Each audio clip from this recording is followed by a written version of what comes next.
결론부터 말씀드릴게요. 잘하려고 하지 마세요. 가장 큰 문제는 잘하려고 하기 때문에 실패하는 거예요. 부르심이란 결과에 좌지우지 되는 게 아니라 오늘 내가 살아가는 삶이 그 하나님의 부르심이라고 하는 것은 결과에 움직이지 않거든요. 자꾸 사람들이 결과로만 모든 것을 보려고 하는 거예요. 그래서 반에 몇 명이 부흥됐다. 실적 중심이 아니라 부르심이라는 거. 어제 제가 말씀드렸잖아요. 에스겔이라는 사람으로 볼 때 인간적 평가로 보면 사역은 실패한 거예요. 그렇죠? 하나님 그렇게 평가 안 하시거든요. 하나님의 부르심의 자리를 통해서 한 명의 사람이 자랄 때까지 유치부에서 어릴 때부터 만져주고 돌봐주고 사랑받고. 여러분 신앙은 이런 게 있어요. 의식적 행위가 아니라 무의식과 의식의 경계를 넘나들면서 한 사람의 인격이 세워지는 거거든요. 그거 굉장히 중요한 거예요. 그래서 그걸 어떻게 만드냐. 특별히 유치부 선생님들은 하나를 아시면 돼요. 교회라고 하는 걸 복잡하게 만들지 마시고 아이들이 느낄 수 있는 복음은 무엇인가. 예를 들면 이거예요. 어른 중심의 복음을 선포하는 것이 아니라 중요한 게 아이들이 느낄 때 이곳이 행복한 공간이 되는 게 굉장히 중요합니다. 아이들이 느낄 때. 여러분 그 사람이 볼 때 아무리 좋은 말을 해도 그 사람 자체가 어트랙티브하고 매력적이지 않으면 아무 소망이 없는 거죠. 굉장히 중요한 거죠. 마찬가지로 애들이 볼 때 행복할 수 있는 거. 그걸 잘 만들어야 되는데 우리가 이런 강박이 있는 거예요. 성경을 가르쳐야 된다라고 하는 강박이 있어요. 여러분 우리가 이 한국이라고 하는 이 민족사를 가만히 공부해보면 좀 독특한 역사와 이력을 갖고 있는 땅입니다. 중국에 지금 현재 유교라고 하는 문화적 풍습이 남아있느냐 없거든요. 공자가 있었고 맹자가 있을 때는 이 땅이에요. 근데 이 유학이라고 유교라고 하는 게 두 가지가 있잖아요. 그렇죠? 주자가 말하고 맹자가 말하는 이 두 가지가 있는데 이 두 가지 유학은 하나는 통치 철학으로서의 유교가 있고 또 하나는 어떤 거냐니까 교육 이념으로서의 유교가 있었는데 이게 집대성되고 통합되고 융합된 것이 이 성리학이라는 것으로 조선 500년을 통치해왔단 말입니다. 그러다 보니까 우리는 어디에 깊이 뿌리를 갖고 있느냐. 유학적 뿌리가 굉장히 깊습니다. 유교적 뿌리가 훨씬 더 깊죠. 그러다 보니까 배워야 되고 가르쳐야 된다라고 하는 것을 우리는 직간접적으로 굉장히 많이 느끼고 있는 거예요. 근데 여러분 이걸 한번 봐보세요. 교육이라고 하는 것에서 가장 중요한 것은 무엇을 가르쳤냐가 아니라 흡수율이란 말이에요. 미국 사람들이 비타민을 먹게 하는 용례는 아침 저녁입니다. 어떤 데는 3번이죠. 그죠? 250씩 이렇게 3번을 나눠서 먹게 하는 거예요. 한국 사람들 절대 그렇게 안 먹거든요. 센 걸 좋아합니다. 고려단에서 1000ml를 만들어요. 그러니까 문제는 뭐냐. 1000ml를 먹으면 아무리 흡수율이 뛰어난 사람도 300ml 흡수가 안 됩니다. 남은 700ml는 오줌 색깔로 비타민C를 먹었다는 것을 증명하는 거죠. 무슨 말씀이냐면 흡수율이 중요하다는 거예요. 이 아이들이 받아들일 수 있는 것을 생각해야 되는 거예요. 아무리 한우가 좋아도 10개월 된 아이한테 먹이지 않죠. 그걸 생고기로 그냥 주지 않는단 말이에요. 갈게, 잘게 나누어서 좋은 재료일수록 그 아이가 어떻게 흡수할 수 있게 만드느냐를 생각하셔야 됩니다. 우리가 원하는 그림을 그리는 게 아니라 그 아이가 할 수 있는 것을. 그게 이제 인카네이션이라고 하는 또 하나의 부분이거든요. 성육신하시고 낮아지시고 그 아이들과 같이 되시고 나누어줄 수 있는 것. 그 아이들이 기쁨을 나눌 수 있으면 여러분 교육을 너무너무 잘하신 거예요. 그래서 유치부 같은 경우에는 행복한 공동체를 만드셔야 돼요. 애들이 올 때 스킨십을 통해서 복음을 느낄 수 있도록 만들어주고 애들 손잡아주고 안아주고. 그리고 애들 중에 ADHD가 많아요. 요즘 애들은 이제 정신이 산란스러운 애들 있죠. 그런 아이들을 예를 들면 이런 거예요. 애들이 좀 문제가 있을 때 야단을 쳐야 될까요? 말아야 될까요? 집안에 안 좋은 일 있으세요? 야단을 쳐야 될까요? 말아야 될까요? 솔직히 물어볼게요. 부모로서 살아가면서요 참 많은 지혜가 필요하다는 생각이 들지 않으세요? 어떨 때 그러니까 어릴 때는 괜찮은데 이제 사춘기 시작되면 이제 애들한테 물릴 때가 있잖아요. 보면 여자애들 한 번씩 키우다가 중학교 한 3학년 돼가지고 막 야단 치려고 어줍잖게 야단 치다가 막 애들이 미치는 거지. 하나도 뭐 이러고 막 문 닫고 들어가죠. 나도 몰라 뭐 이러고 소리 지르고 나면 두 번 다시 만나는 게 내 자식이지만 쉽지 않을 때가 온다. 애들 남자애들도 마찬가지고 집 뛰쳐나가 버리고 막 그런 거. 요즘 여러분 그 예전에는 부모들이 원하는 상 이런 거잖아요. 공부 잘하고 뭐 착하고 뭐 이런 거였는데 요즘은 이런 게 있어요. 사고 안 치지 마. 공부는 두 번째다. 공부 잘하는 애들도 이상한 애들이 너무 많거든요. 진짜 참 위험한 시대를 맞았단 말이에요. 그래서 부모로서 어떻게 해야 될지를 잘 모를 때가 많은데 우리가 첫 번째 어제 말씀드린 것처럼 고정관념과 과거적 기억을 빨리 지우셔야 되는 거예요. 여러분 이게 있습니다. 이스라엘 백성들이 고레스 왕의 칙령에 의해서 바벨론 생활을 정리하고 포로에서 돌아왔습니다. 돌아오는데 앞세대와 뒷세대의 갈등이 딱 나타나요. 앞세대는 어떤 사람들이냐? 몇 분 안 계셨지만 솔로몬 성전의 영광을 받던 사람들이었어요. 너무 화려하다. 그런데 그 뒷세대는 솔로몬 성전을 본 적도 없고 경험도 못했는데 오자마자 스룹바벨에 의해서 두 번째 성전이 세워지죠. 어떤 갈등이냐? 앞세대는 보니까 미치는 거예요. 이런 쫄쫄하게 해가지고 우리가 솔로몬의 영광 와 너무 고통스러워하고, 뒷세대는 그것만 해도 기뻤다. 세대적 갈등이 성경에서도 나타나요. 이해가 되시겠죠? 그래서 우리가 지금까지 한국교회가 하나님 놀랍게 부어주실 때가 있었지만 지금 우리가 앞으로 하나님 또 한 번 부어주실 때를 기다리고 준비하는 백성으로서 에스겔이 마치 그 백성들이 돌아갈 때를 영적으로 준비해야 되는 것을 준비하는 어떤 존재가 있었다면 우리가 시대적 인식을 갖고 있어야 되는 거예요. 저는 분명히 하나님께서 하나님의 때에 다시 한 번 더 놀라운 은혜를 이 민족에게 부어주실 거라고 저는 확신합니다. 그런데 우리일 수도 있고 아닐 수도 있는 거죠. 모세 입장을 한번 생각해 볼까요? 40년 동안 목회했어요. 그런데 하나님 너무하신 거 아니세요? 40년 뒤에 느보산에서 멀끔히 한번 적과 꿀이 흐른다 보여주고 난 다음에 야 넌 여기서 심하야 이러고 끝나는 거야 이러고 죽었단 말이야. 맞아요 안 맞아요? 저 같으면 하나님 장난하십니까 지금? 아니 40년 동안 개고생 시켜놔놓고 한번 들어갔다 저기서 죽으면 안 되나요? 근데 거기서 생을 마감하는 거예요. 하나님 나라의 바톤 터치라는 게 있어요. 우리가 그걸 봐야 될지 안 봐야 될지 그건 잘 몰라요. 하나님이 하시는 거예요. 중요한 것은 무엇이냐면 하나님이 이끌고 있다는, 역사라고 하는 것은 단절성 속에 나타나는 게 아니라 연속성 속에 나타나는 거거든요. 1919년 3월 1일 날 갑자기 뜬금없이 새벽 아침에 온 민족들이 이상한 마법에 걸린 것처럼 만세 부르고 싶네. 그러고 만세운동이 시작된 게 아니란 말이에요. 지정학적인 의미도 있었고 역사적인 의미도 있었고 세계사적인 모든 흐름 속에서 만세운동이 일어나기 시작하고 마치 불이 탔던 것처럼 하나님의 역사란 그렇게 흘러가는 거예요. 여러분 저는 하나 물어볼게요. 만세운동을 했던 분들이 진짜 우리가 독립할 거라고 생각하고 있을까요? 저는 아니라고 생각해요. 역사적으로 중요한 게 있어요. 1910년에 한일합방이 이루어졌어요. 한일합방이라고 하는 말은 일본 사람들이 만든 거죠. 그죠? 강제 점령이 된 거죠. 강제 점령이 되면서 10년의 세월이 흘렀습니다. 여러분 10년 동안 우리 민족은 어떤 마음이 있었을까요? 깊은 패배 중에 있었어요. 이제 조선이 끝났다. 대한제국도 끝났다. 라고 하는 것 속에서 사람들이 가장 먼저 죽는 것은 어떤 걸까요? 정신이 죽는 거예요. 10년 만에 정신이 죽었어요. 무단통치를 통해서.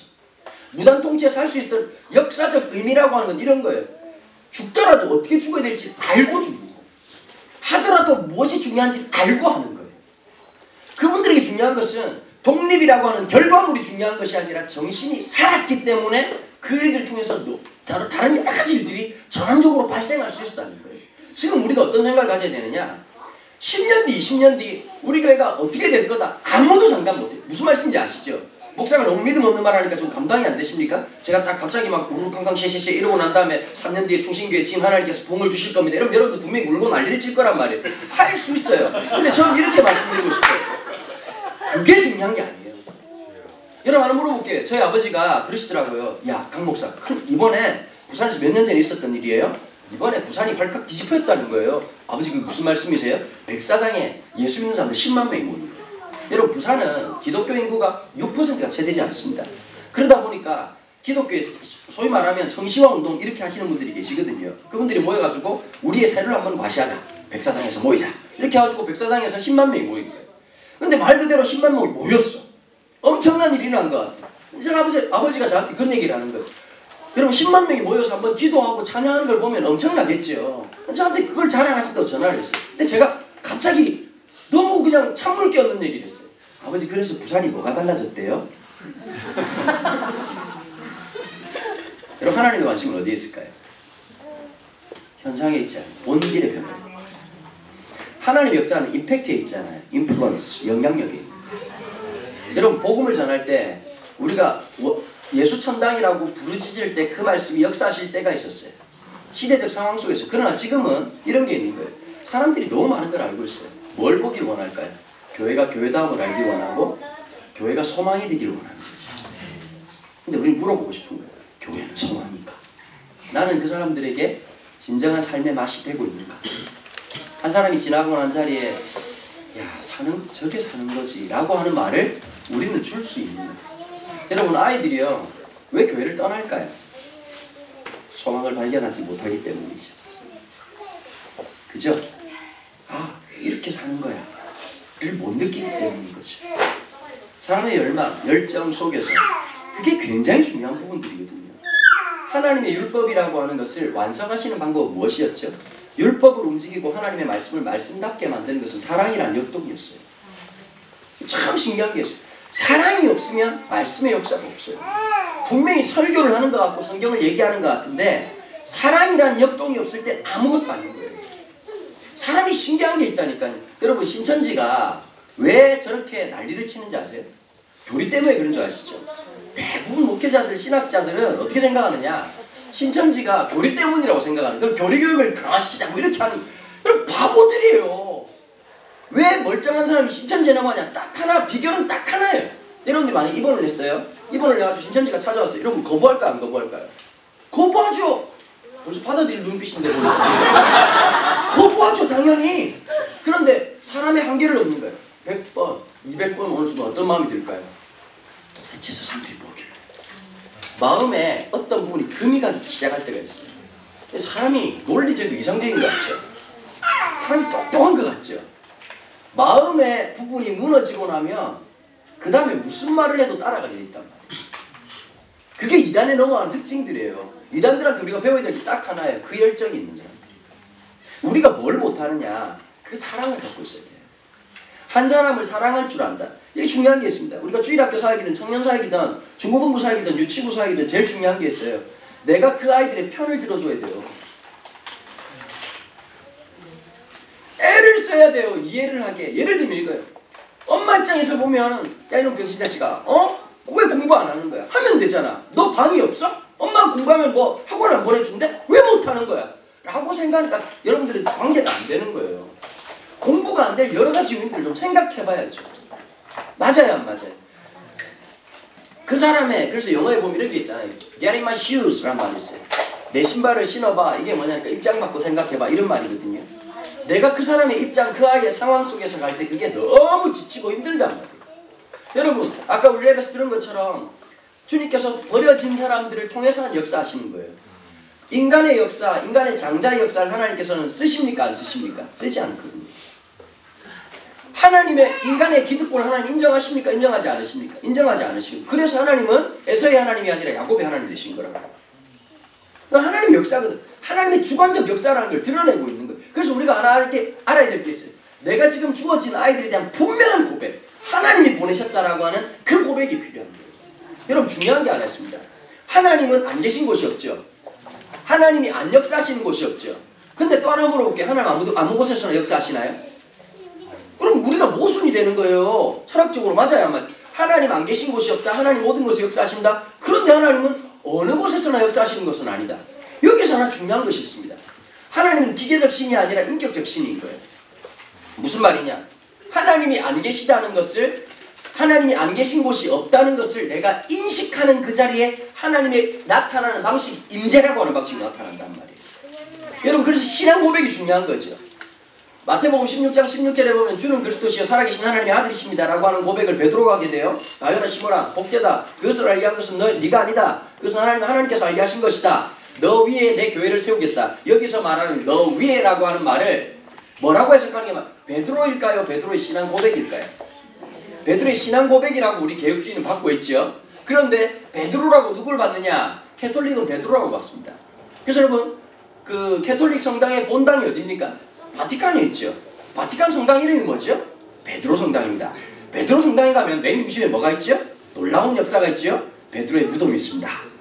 베드로 위에 예배당을 세운 겁니다. 무슨 말씀인지 아시겠어요?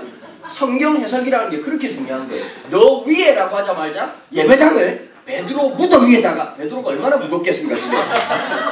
그래서 제일 첫 번째 교황이 누가 되는 거죠? 베드로가 되는 거예요. 이해되시겠어요? 무슨 말인지? 이런 말을 해주는 목사가 몇 명 없어요. 잘 들으셔야 돼요. 그런데 우리는 그걸 뭐라고 하죠? 베드로의 신앙 고백이에요. 그래서 우리한테 제일 중요한 게 뭡니까? confession. 신앙 고백이란 말이에요. 그분은 누구시냐? 그분은 나에게 어떤 분이시냐? 여러분 중요한 것이 글자를 줄줄줄줄 외우는 게 아니라 우리한테 질문하는 거예요. 세상이. 그 사람은 누구냐 당신에게. 당신에게 그분은 어떤 의미냐. 그걸 말해준 게 복음입니다. 그래서 여러분 제일 중요한 게 있어요. 간증이 있어요. 매 순간마다. 내가 오늘 주님과 함께하는 가장 중요한 간증. 어떤 사람은 이렇게 느끼거든요. 저 사람은 하나님 살아계신 것 같은데 어떤 사람은 마치 화석처럼 굳어져 버린 신앙이 화석 같은 사람들이 있어요. 어떤 사람들은 ing 지금 현재 진행형으로 진행되고 있는 사람이 있는 반면 어떤 사람들은 long time ago 속에서 머물러 있는 신앙으로 머물러 있단 말이에요. 여러분 누구 어떤 걸 느끼고 싶을까요? 살아있으면 역동을 느끼고 싶은 거 아닐까요? 지금 현재 우리에게. 여러분 교사들에게 제일 중요한 게 이거예요. 내가 무엇을 가르칠까 이전에 내가 지금 주님을 어떻게 경험하고 있냐는 거예요. 내가 뭘 경험하고 있냐. 내가 이 사건을 통해서 이런 일들을 통해서 내가 어떻게 살아가고 있냐가 훨씬 더 중요한 문제인데 자꾸 까먹고 있는 거죠. 그래서 제가 첫 번째 말씀드린 게 잘하려고 하지 말라고요. 내가 하나님 앞에 추구하고 주님을 향해서 나아가고 있다는 생각을 그게 가장 중요한 핵심이라는 거예요. 그러면서 우리한테 중요한 게 아이들과의 공감이에요. 여러분 하나님이 우리를 그 아이에게 보내실 때 무엇을 원하셨을까요? 좀 생각을 하셔야 돼요. 왜 하나님 우리를 보내셨을까요? 소통이라고 하는 거예요. 소통. 예수님께서 능력을 이 땅에 보내시려고 하셨으면 나 환자의 몸에 손을 대실 필요가 없죠. 그죠? 근데 왜 그렇게 하셨을까요? 사람들이 말하는 금기, 바리새인들이 말했던 율법의 금기사항에는 보면 부정한 자를 만지면 만진 자가 부정케 되는 거예요. 그게 바리새인의 의예요. 그런데 예수 그리스도의 의는 어떠하죠? 부정을 만지심으로써 부정을 정결케 하신 능력이었다. 우리가 복음적으로 생각할 때 있어야 되는 거예요. 내가 지금 어떻게 해야 되는가? 그 아이가 어떤 모습으로 있든 어떤 양태로 있든 그 아이를 통해서 하나님께서 우리가 먼저 접근하고 컨택하고 만진다는 것은 그것 자체가 복음이라는 거예요. 신기한 게 있어요. 복음을 받아들인다라고 말할 때 조직신학자들이 말하는 복음을 받아들여서 예수를 알게 되는 경우가 5% 내외입니다. 나머지는 말도 안 되는 일들 통해서 예수님을 알게 되죠. 여러분 맞지 않습니까? 그럼 예수님 어떻게 만났습니까? 찬양에 꽂혀가지고 어떤 날 갔다가 갑자기 찬양한 방에 꽂혀가지고 주님 만난 적도 있고 말도 안 되는 간장 듣다가 그럴 때가 있고 갑자기 더럽게 힘들어가지고 기도하다가 응답받아서 그럴 때가 있고 여러분 여러 가지 경우가 있죠. 맞아요 안 맞아요? 그럼 복음은 무엇인가라는 질문을 다시 해야 되는 거예요. 복음이라고 하는 것은 논리나 철학의 개념이 아니라 우리의 인생 속에 담아두신 하나님의 거대한 것인데 우리의 손길을 통해서도 얼마든지 투과될 수 있는 복음의 역사가 있어요. 신기한 게 있어요. 율동 하나가 복음일 수 있어요. 다시 제가 율동이 복음이라고 말하지 않았어요. 율동 자체가 복음일 수 있어요. 여러분 선생님들 중에 이런 분들이 계시죠. 주일학교 선생님들은 자기 정체성을 만들기를 잘한다든지 율동을 잘할 때 자기 정체성이 분명한 분들이 계세요. 맞아요 안 맞아요? 막 친구들 율동하면서 너무너무 재밌게 잘하는 분들이 있어요. 근데 여기 있는 분들 중에서도 진짜 내가 왜 여기 앉아있나 싶은 분들이 분명히 있거든요. 뭐 율동하면 서로 안타깝고 뭐 이런 경우가 있잖아요. 본인은 나름 열심히 하잖아요. 음치들의 특징이 있습니다. 본인이 음치라는 사실 모른다는 거죠.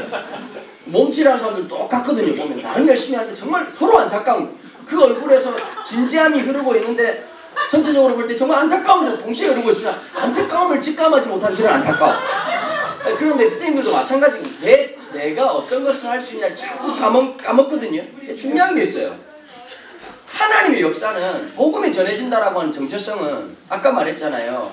내가 사랑으로 할 때 그 아이의 손을 한번 잡아주는 그 느낌, 그 촉감조차도 주님의 복음이 될 수 있다는 거예요. 참 신기한 거예요. 다시 착각하지 마세요. 타치가 복음이라고 말하지 않아요. 타치를 통해서 역사하실 수 있다. 여러분 절대 그렇게 규정 지을 수 없어요. 맞아요 안 맞아요? 기도는 이런 것이다 라고 하는 순간 기도는 기도가 아닌 거예요. 여러분 사랑이 무엇이다 라고 말할 수 있어요?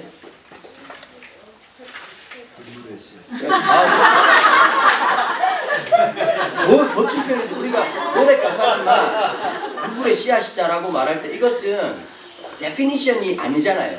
이것이다 라고 말하는 것이 아니라 굉장히 형용사적이고 관념적인 거거든요. 왜 그럴까요? 그것을 규정할 수가 없는 거거든요. 이게 사랑이라고 하는 순간 사랑이 아니 되는 거죠. 우리가 느꼈던 사랑 있잖아요. 남녀 이성 간에 느꼈던 사랑 있잖아요. 뜨겁고 안 보면 미칠 것 같고 그것도 사랑이죠. 그러나 그게 전부일까요? 아니요. 만약에 결혼해가지고 15년이 지났는데도 그때 그 가슴 띠이 있으면 그럼 그건 심장병입니다. 그러지 않나요? 그러나 달라집니다. 어느 순간에 있으면서 존재하고 있다라고 하는, 나와 같이 있어준다라고 하는 것에 대한 감격입니다. 같이 있다는 것에 대한 기쁨. 존재론적으로 바뀌죠. 감성에서 존재론적으로. 이게 굉장히 중요한 부분이거든요. 우리가 살아가면서 그 아이들과 함께 시간들을 보낸다. 이건 엄청난 일입니다.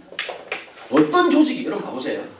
어떤 국가 조직이, 어떤 사회 조직이 매주일마다 반복적으로 모임을 갖고 그리고 열심히 죽으라고 일을 하고 난 다음 일정에게 돈을 끊임없이 기부하는 형태를 띠고 있는 사회적 조직이 있느냐? 없습니다. 맞아요, 안 맞아요?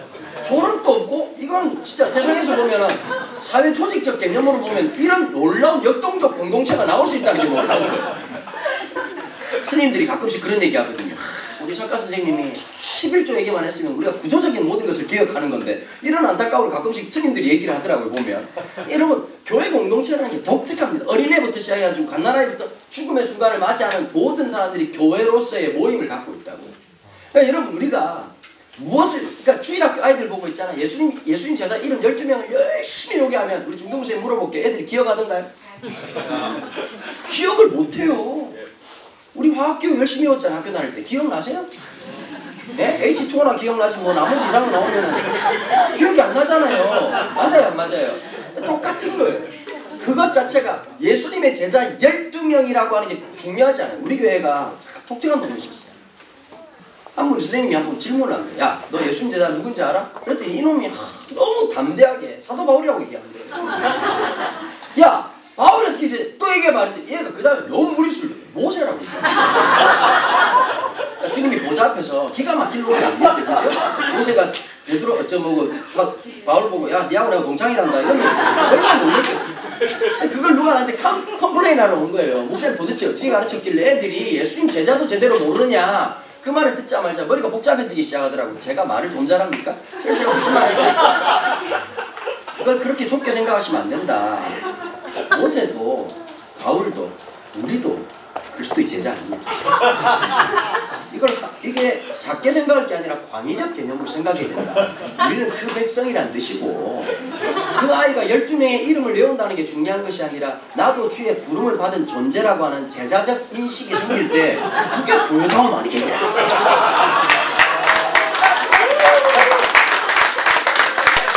하나님 나라는 말로부터 시작됩니다. 제가 농담처럼 말씀드렸지만 이 의식이 굉장히 중요한 거죠. 12명의 이름을 외우는 게 중요한 것이 아니라 나 또한, 여러분, 예수님께서 제자 공동체 12명을 불렀다, 누구를 불렀다가 아니라 부름이라고 하는 행위 자체가 신선한 대안적 공동체를 나타냈단 말이에요. 바리새인들, 사두개인들 혈통적 문제나 교육적 문제로서 철저하게 준비된 사람들만이 세워줄 수 있는 그 유대 사회의 독특한 사회 양식에서 버림받은 자들, 어쩌면 무식한 사람들, 별 볼 사람들의 눈에 띄지 않는 자를 부르심이라고 한 행위 자체가 메시지를 갖는 거예요. 교회는 존재 자체가 메시지가 돼야 되는 거예요. 유치부 자체가 메시지가 돼야 돼요. 선생님들 표정 자체가 메시지, 그게 복음이에요. 이걸 아셔야 돼요. 내가 무엇을 가르친다, 어느 교단이다를 넘어서서 존재 자체가 메시지가 되게 하는 거예요. 여러분, 그 작업을 하셔야 돼요. 유치부에 딱 들어오자마자 따뜻한 분위기, 딱 오자마자 환대. 요즘 헨리 나우엔이 그런 말을 하잖아요. 하나님의 형상으로서의 가장 중요한 하나님의 임재 의식은 환대이다, 이렇게 얘기를 하거든요. 내가 누구를 받아들이느냐, 한 인격에 대한 복음의 준비는 그것이었거든요. 여러분, 예수님을 처음 경험했던 사람들이 예수님을 기억할 때 그 말씀도 기억하지만 똑같이 기억하는 게 있어요. 그의 눈빛을 기억하는 거예요. 그의 타치를 기억하는 거예요. 그것은 무슨 말이냐? 복음이라고 하는 것은 문자적 개념이 아니라, 어떤 철학 체계가 아니라, 그것은 총체적인 것이다 라고 하는 것을 얘기합니다. 우리가 그 준비를 가지고 있어야 돼요. 아이들하고 율동할 때도 이게 예배라고 하는 깊은 인식을 가지고 있어야 돼요. 우리가 그 의식을 가져야 돼요. 아이들하고 놀아주는 거, 여러분 최고의 교육이 뭔지 아세요? 노는 거예요. 잘 놀면 되는 거예요. 놀미라고 하는 것을 이해를 하셔야 돼요. 우리나라 사람들은 쭉 공부만 하잖아요. 맞아요, 안 맞아요? 여러분, 공부 잘하는 사람들이 이런 게 있어요. 주님 옷을 때 공부만 하는 거예요. 이런 사람 있죠. 책을 100권 읽고 하나밖에 말 못하는 사람 있고, 한 권 읽고 100가지를 말하는 사람 있어요. 그건 다른 거예요. 예를 들면 이런 거예요. 저 같은 사람은 메신저예요. 메신저는 로이존즈도 그런 말을 했지만 메센저는 하나님이 내신다 이렇게 말을 하는 거예요. 노력으로 되는 것이 아니라 하나님께서 만드신 사람들이다. 하나님께서 세우신 사람들이 있다고요. 그게. 그런데 또 다른 부분들이 있다고요. 하나님께서 각자를 그 모양대로 부르신 역사들이 있다고요. 한 사람 한 사람. 에베소서에 보면은 에베소라는 지역이 그 당시에 최고 신흥 지역이었고 성공과 그리고 모든 그 번영을 위해서 꿈꾸면서 사람들이 몰려들었어요. 몰려들었는데 성공한 사람들도 있는 반면 가난한 사람들도 있었고 노예 계급들도 있었죠. 그런데 에베소 교회에 다 모인 거예요. 서로가 전부 다 클래스파이한 거예요. 넌 남자다, 여자다, 자유인이다, 아니면 노예다, 노동자다, CEO다 다 나뉜단 말이에요. 맞아요, 안 맞아요? 그 사회 속에서 있는데 서로가 힘들어하고 있는 그 가운데 사도 바울이 외쳤던 외침이 에베소서 2장 10절 우리는 그의 만드신 바라 그리스도 예수 안에 선한 뜻을 위하여 지음을 받았나니. 이거 굉장히 중요한 메시지거든요. 2000년 전 에베소라고 하는 사회 속에 살아가는 사람들에게 우리는 그의 만드신 바다. 무슨 말일까요? 우리가 달라 보이지만 다르지 않음을 고백합니다. 어떤 자세가 있어야 될까요? 나는 선생, 너는 학생이라고 하는 개념이 아니라 우리가 하나님의 권속이라고 하는 것. 그래서 우리가 가르침이라고 말하지 않고 섬김이라고 얘기하는 거예요. 그 아이들을 대한 자세, 그리스도의 모습 가지고 있는 게 중요하거든요. 그리고 또 이제 몇 가지가 있는데 이제 이건 원론적인 것이고 아이들의 발달상을 좀 알아야 돼요. 특별히 이제 그 4살부터 시작해가지고 7살까지 남자 아이들은 선생님들, 여자생님들 잘 착각하시는 게 있어요. 똑바로 앉아라, 바로 앉아라 이렇게 하고 이제 인격적인 대화를 불가능합니다. 미친놈 뛰듯이 뛰어다녀야 돼요. 몸으로 놀아주니까. 그 제일 중요한 에듀케이션이 어떤 거냐면 플레잉 에듀케이션이에요. 스포츠. 그러니까 아빠들이 만약에 이제 4살, 5살, 6살, 7살까지 이제 아빠들이 되면 여기 전사님들도 계시지만은 제일 중요한 게 있어요. 애들하고 무작정 놀아주는 거예요. 몸으로 부딪히고 놀아줘야 돼요. 그러니까 엄마들이 이런 게 있죠. 아들들이 힘들어요. 뭐 그냥 뭐 갑자기 막 파워레인저 하고 막 엄마 차고 막 그래가지고 막 아빠 칼싸움 이러는데 엄마는 그냥 그 소꿉장난하고 이렇게 아주 관계적 놀이 이런 걸 해야 되는데 그게 다르단 말이에요. 그런데 우리가 생각하고 있는 모습을 하지 말고 그 아이들이 갖고 있는 부분들. 예수님의 별명이 있었습니다. 창기와 세리의 친구들이라는 별명을 받았. 물론 긍정적 표현은 아니었습니다. 사람들이 싫어하니까 뭐라고 내치려고 했던 거죠. 창기와 세리가 뭐의 대명사였죠? 유대 사회에 아웃된 사람들이 대명사였어요. 근데 그들에게 가셔서 친구가 됐다. 그럼 여러분 봐보세요. 예수님의 친구성이라고 하는 것은 그냥 같이 있어준 것일까요? 아니면 같이 누리고 즐기는 것이었을까요? 친구랑 다른 거거든요. 그걸 해준 거예요. 그래서 선생님들이 같이 좀 활동을 해주세요. 예를 들면 주일학교 애들 모아놔놓고 예를 들면 이런 분들이 계세요. 집회하고 난 다음에 막 그냥 집회 사진 막 페이스북에 엄청 올린 분들이 계시거든요. 주일학교 애들 올리기 쉬워요. 계속 반복대로 죄의식을 갖게 만들어. 너네들 부모님한테 거짓말한 적 있지? 지옥 간단 말이야. 계속 이게 막 반복하고 그 다음에 영화 하나 보여주고 동영상 하나 보여주는 팍팍 지옥은 있다. 이런 거 보여주고 난 다음에 우리 지옥 간다. 다 온다니까 애들이. 서너 명만 오면 따라오래요. 맞아요. 그리고 이 시간 기도하자 두 손 들고 와! 물어볼게. 그래서 so what? 변해요 안 변해요? 여러분 저는 우리 집안에 이제 기독교에 이제 장르가 많아요. 기독교에도 락이 있고 기독교에도 트로트가 있고 종류가 많아요. 우리 집안에는 좌우익이 동시에 동전하는 집안이에요. 어떤 쪽에 있느냐? 짝두기열이 있어요. 영적인 신비 체험을 하는 쪽. 제가 20대 때 41체를 16번 했었거든요. 41체를 하고 나면 기도의 깊은 곳에 들어가면 영적인 신비한 체험들이 굉장히 많습니다. 재미나더라니까요. 귀신 쫓고 이런 게 재밌다니까. 막 안수하고 기도하면 막 벌벌 떨고 떠나가고 입신 기도하는데 사람들이 쓰러지고 그 재미 재미나요. 선지자 놀이라고 괜찮다니까 그게 해보면. 그런데 뭐가 있느냐. 제가 28살 때 사역자 결심이 일어났어요. 거기서 한계를 본 거예요. 그래서 뭐가 변했냐. 쓰러진들 뭐하고 방언을 한들 뭐하고. 그래서 뭐가 변했냐. 제 말 이해되시겠죠? 제가 신비체험 자체를 부정하는 게 아니에요. 중요한 게 그런 부분이 있는 거예요. 우리 집안에 보면 저희 아버지가 제가 중학교 학교 다닐 때 투시근사가 있으셨어요. 아버지 기도하다가 내가 학교생활 뭐 하는지 다 보시는 거예요. 그거 얼마나 무서운지 아세요? 야, 너 오늘 뭐 했어? 아버지 얘기한 소름 돋는 일이 한두 번이야. 기도하면 치유가 들어. 그러니까 내가 중학교 3학년 때부터 하드코어로 자랐던 거예요. 금식하면서.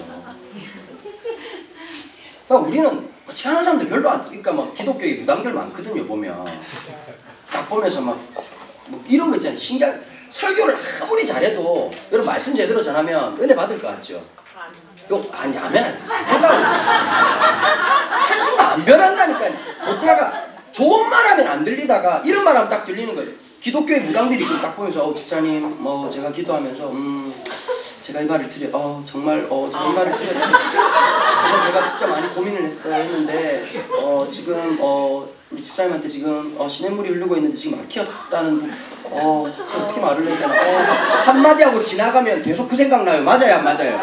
가만히 생각하니까 건강도 막힌 거, 동맥경화인 거 같기도 하고, 지나가니까 돈도 막힌 거 같고, 남편하고도 막힌 거 같고, 여러분, 그 말이 나를 역동으로 만든다니까요. 신기하게. 맞아요, 안 맞아요? 근데 진짜 신기한 게 있어요. 여러분, 그런 우리를 사랑하신 거예요. 주님께서 복음이라고 하는 것이. 맞아요, 안 맞아요? 복음의 역사는 그런 우리를 사랑해 주신 거예요. 품어내 주신 거예요. 그 아이들이 인지 발달에 따라서 달라지는 부분들을 쫓아서 계속 인식하고 같이 고민하고. 여러분 봐보세요. 4학년, 5학년쯤 되면 교회 쭉 어릴 때부터 다니는 애들이 갖는 질문이 하나 있어요. 계속 반복하는 거예요. 주님이 너를 사랑하신다. 근데 여러분 이런 거예요. 애들 입장에서 어떤 생각하냐면, 내가 사랑하라고 했어? 아니 그런 마음 들겠어요, 안 들겠어요? 맞아요. 들죠. 주님이 널 왜 죽었? 왜 그랬대? 아니 제가 지금 말하는 게 정상적이지 않나요? 지극히 정상적이죠. 교회를 다녔다는 이유 하나만으로 선조건이, 얘는 무조건 예수님을 믿을 거라고 하는 잘못된 이해와 인식을 갖고, 여러분 우리 교육 공동체가 제일 중요한 선교적 공동체가 돼야 돼요. 이 아이들은 복음이 필요한 아이들이고, 복음이 내면화되고 인격화된, 어릴 때부터 학습된 신앙은 유통기한이 있어요.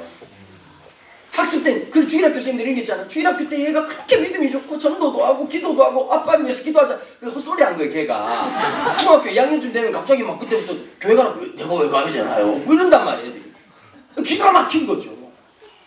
여러분 우리가 신앙에도 한 번씩 그랬던 경험이 있죠. 내가 왜 하나님 어디 계신가? 내가 생각할 때 하나님이란 존재가 이런 존재인데 무너졌다고 생각하고 왜 하나님 내 기도 응답 안 하시냐? 내가 하나님 이번 주에 언제 기도가 간절해지던가, 이번 주말까지 5천만 원 필요할 때 간절해지죠. 맞아요, 안 맞아요? 새벽기도 하고 주님! 이러고 막 이번 주말까지요! 이러고 기도하고 있다가 한 이틀 되면 성질을 내잖아요. 주님 내일 모레까지입니다. 들으시라고. 여러분 한 번씩 까여보신 경우는 다 있을 겁니다. 애들도 똑같거든요. 중학교, 고등학교 때 언제 기도하는지 아세요? 애들이 진지하게 시험 칠 때 기도합니다. 시험 칠 때 막 살아계신 하나님 말씀으로 천지를 창조하시다. 3번입니까? 4번입니까? 또 하나님 말씀하시느냐? 말씀 안 하셔. 그때 애들은 이렇게 느끼는 거예요. 뻥이다. 분명히 좋은 사람이 기도하면 응답한다고 그러는데 그 하나님 어디 가냐? 무슨 말씀인지 아시죠? 예? 난 제일 뻥 같은 기도가 이런 거예요. 군대 가는데 나보고 그러더라고. 우리 아버지 기도하면서 머리털 하나 상처. 들어간 날 머리털 이상했어요. 부모님들이 가끔씩 그런 기도 하잖아요. 솔로몬 같은 지혜를 달라고. 주님이, 하나님이 그 걱정돼가지고 솔로몬에게 지혜를 주시잖아요. 네가 무엇을 원하느냐. 그랬더니 나는 사람들의 말을 알아듣고 분별할 수 있는 지혜를 구합니다. 네가 부하기도 구하지 않고 장수하기도 구하지 않고 원수같기도 구하지 아니하였으므로 내가 이 모든 것을 너에게 더해주겠다. 그리고 주님께서 단서를 딱 들었어요. 너 이전에도 그런 자가 없고 너 이후에도 없다. 한정품 끝났다. 이런 말이에요. 성경을 안 읽으니까 뭐 솔로몬 같은 주님이 답답하시네. 성경 좀 읽어라고. 한정품 끝났다고. 꼭 이런 거 주문 들어올 줄 알았다면서 주님께서 이미 끊어놓으신 거예요. 여러분 1등 안 되고 싶은 사람 누가 있겠습니까? 잘 못 나고 싶은 사람 누가 있겠냐? 그런데 안 될 때 그 한계가 있잖아요. 맞죠? 아빠들 여기 앉아 계시는데 아빠들도 그런 게 있잖아요. 아내들이 돈 타령을 한다면 사는 게 너무 힘들고 막 그러다가 보면 진짜 이렇게 봄철 되면 결혼식 있고 이러면 특별히 여자분들이 그때부터 짜증을 많이 해요. 옷장을 열었다 닫았다 뺐다 한숨 푹 쉬면서 왜 그래? 이러면 나는 인생을 잘못 산 것 같아. 여자들은 직설법으로 말하지 않고 왕고법을 계속 돌아가지고 와요. 나중에 왜 뭘 잘못 살았는데 왜 그래? 그러면은 나는 정말 난 그렇게 살지 않았다. 그러고 막 있다가 나중에 결국은 입을 옷이 없다. 이게 귀찮게 남자는 나순하게 옷 사 입어라. 그러면 갑자기 여자들이 상심지를 키면서 이런 거죠. 아니 내가 지금 할부 내고 매달 지금 집 갚는 거 하고 애들 학원 보내고 거기다 내 옷 사 입으면 우리 몸에 뭐 먹고 살냐고! 이럴 때마다 남자분들이 다 그런 마음이 들잖아요. 진짜 한 방에 잠재고 싶은 느낌. 5만원짜리 이만큼 다발 뚝 던지면서 옷 사 입어라. 남는 거 찍어 바르고 이렇게 하면 정말 멋있지 않습니까? 우리 남자들도 그렇게 살고 싶어요. 맞아요 안 맞아요? 맞아요. 아이 그런 마음 있지. 그러고 딱 한마디 하는 거야. 앞으로 질질 짜지 마라. 뭐 이렇게 말하면 얼마나 멋집니까? 그런데 인생이라고 하는 게 그렇게 잘 안 되거든요. 참 힘들고 어렵다. 여러분 애들의 어려움을 폄하하지 마십시오. 예를 들면 제일 도움 안 되는 소리가 있는 애들 때문에 지금 10개월 12개월 돼가지고 이제 엄마가 이제 엄마들이 왜 힘드냐면 처음에 이제 잠잘 때가 제일 힘들잖아요. 애들은. 그렇게 해가지고 이제 드디어 이제 애들이 이제 기어다기 지나가고 이제 엉망진창 만들고 좀 있다가 이제 한 돌 지나고 나면 자꾸 밖에 나가자 그러고 이제 엄마들이 미치는 거야. 완전히 뭐 가보탑석 갖다 돌듯이 계속 돌아야 돼. 지치면서 갑자기 이런 마음이 드는 거예요. 잠도 제대로 못 자고 이거 언제 끝나나 이 생각하면 정말 우울하거든요. 육아 우울증이 와요. 오늘도 어르신들이 지나가면서 이러잖아. 할머니들이 지나가면서 금방 지나가. 도움이 되던가요? 그 말이? 오히려 그 말보다 할머니들이 와가지고 새댁 내가 좀 안고 있을 테니까 동네 한 바퀴 돌고 와. 그게 더 위로가 되는 거예요. 맞아요 안 맞아요? 이해되시죠? 갑자기 애들한테 그렇게 해주라고요. 일주일 동안 공부되는 놈이 있고 안 되는 놈이 있다고. 맞아요 안 맞아요? 쳐다봐도 안 되는 놈이 있어. 죽으라고 죽을 것 같은 거야. 근데 그런 애를 학원을 쳐보내고 막 엄마들한테 제가 꼭 해준 말이 있어요. 5학년까지 딱 키워보고 단가가 나오잖아요. 애는 공돈 번다. 학원 보내지 마세요. 네. 그 돈으로 옷 사입으시고 화장품 사주세요. 그게 남는 거예요.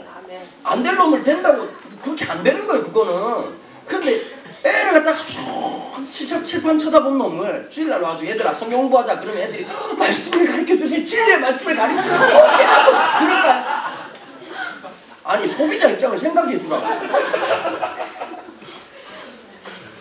예수님이 제자들을 훈련시킬 때 이랬나요? 아침에 눈 뜨자마자 베드로야 마태복음 펴라. 왜 이렇게 하셨을까요? 3장이라고 새끼야. 하나님 주님이 그렇게 안 하셨다니까요. 맞아요 안 맞아요? 마지막까지 그렇죠. 모르죠.